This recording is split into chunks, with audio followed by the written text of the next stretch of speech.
Hi, I'm Janine Friedman, owner of Choice Training and Coaching Solutions. Welcome back.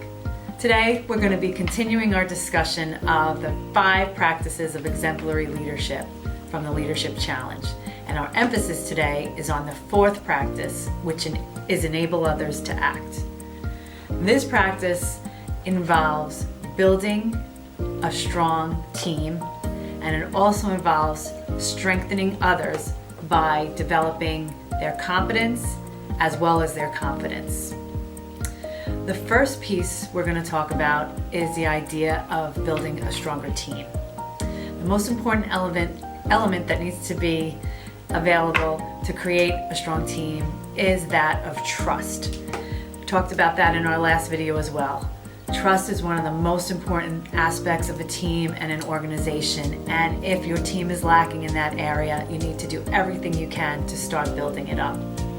One of the things that you can do as a leader to create that feeling of trust is to be vulnerable. Brené Brown actually says that trust is a product of vulnerability. So as a leader, how can you open up a little bit, share something about yourself, or just create that climate where people feel comfortable doing the same? But as a leader, it's your role to take the first step. So think over the next week or so, what are some things that you can do to open up and become a little bit more vulnerable with your team? That will go a huge way in creating an atmosphere of trust. Another way to create trust in your organization or on your team is to take the time to listen to your employees. A great example of this can be seen in the actions of Captain Mike Abrashoff. He was the captain of one of the worst ships in the U.S. Naval Fleet. And his goal was to turn that ship around and make it the best one in the fleet.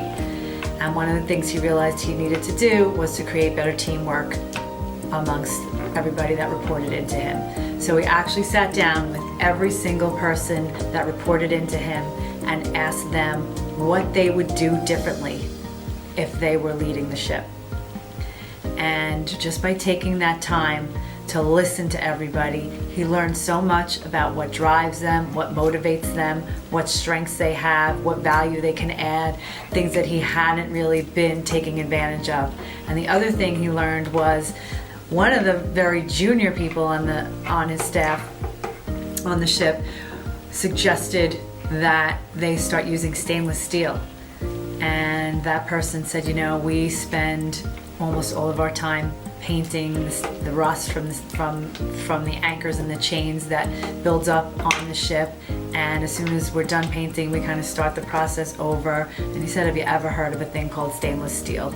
Let's look into that. So they did make that change. They saved a ton of money for that ship, and then the entire fleet started using stainless steel, and it saved the U.S. Navy millions upon millions of dollars. And it all stemmed from this leader taking the time to sit down and listen to the people that reported into him. So I always encourage executives that I coach to take the time to sit down and do one-on-ones with their staff, just to see where they can get new ideas, but most importantly, taking that time to listen and create that feeling of trust. Another piece of this important practice of enabling others to act is to get your employees into a state where they are performing at their highest potential.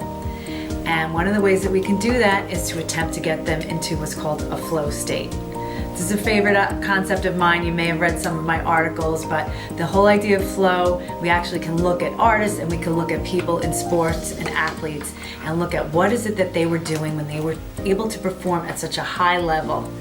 And there's a researcher by the name of Mihaly Csikszentmihalyi. He's at the University of Chicago, and he has studied this, and he basically calls it peak performance, or what are people doing when they're at their highest state, they're in the flow. You may have felt this in your life. You may have felt it when you've had a runner's high, or you might be at work and everything is just gelling, and you are just producing and getting so much work done, and it seems effortless.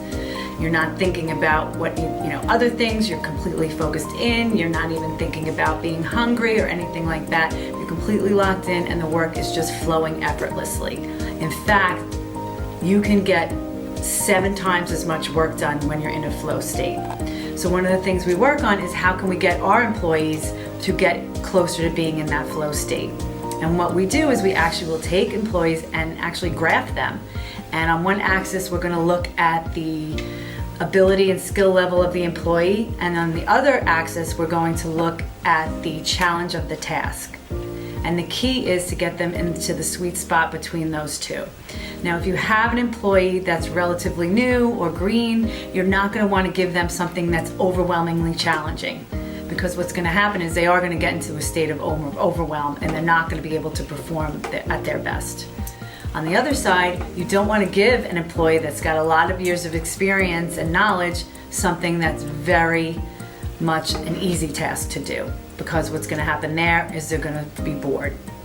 So your role as the leader is to find that sweet spot where they're being just a little bit more challenged than the skill level that they have, so that they can grow. Then you even out and you go up again, kind of like a staircase. So I work with executives on how to do that, and really your role as a leader is to do everything you can to get every member on your team to get into that state of flow so that they can be performing at their maximum level. So my challenge for you today is to think about what you can do to A, inspire and create that feeling of teamwork in your organization, and B, to help get not just yourself, but also your employees into that state of flow. Thanks for tuning in. I'm Janine Friedman, and remember, leadership is a choice.